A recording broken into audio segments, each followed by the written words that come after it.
আসসালামাইকুম। এখন আপনাদের সামনে একটা ডাবওয়ালা এবং কামাগার দিয়ে ক্রস করা একটা কবুতর দেখাবো। কবুতর দেখেন মাশাআল্লাহ, এটা নর কবুতর। চোখটা শক করেন ভিউয়ার্স, এই যে সাধারণ চোখ, চোখের ভিতরে যে পানি পানি ভাবটা দেখেন একেবারে, আর চোখটা কত বাইরে, মনির থেকে কত বাইরে চোখটা দেখেন ভিউয়ার্স। খুব ভালো সুন্দর চোখ। পাকটা শক করতেছি, পাকটা দেখেন, এই যে এই যে এই যে ভিউয়ার্স, নরটার পাক। দম দেখেন ভিউয়ার্স, এই যে দম।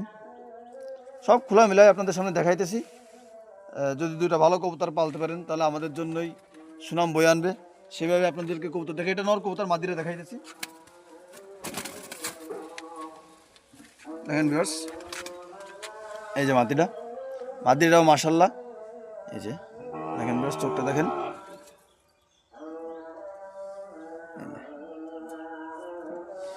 পাকটা শক করে দিয়েছি দেখেন ভিউয়ার্স। বিটা তো একটা পাক কাটা রয়েছে মাদিটার,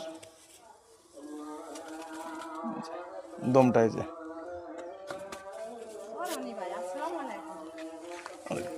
এই যে বিয়ার ছাড়িয়ে দিচ্ছি দেখেন, স্ট্রেনে দেখেন। কবুতর তো ঘরের কবুতর, সেজন্য দাঁড়াইতেছে না। তারপরে দেখেন মাশাল্লাহ, কোয়ালিটা দেখেন, নরটা মাদিটা উভয়টাই একই কোয়ালিটিফুল মাশাল্লাহ। যদি কোনোবার পছন্দ হয় ইনবক্স অথবা কল করবেন, বাংলাদেশের যে কোনো প্রান্তে পৌঁছে দেবো আমরা।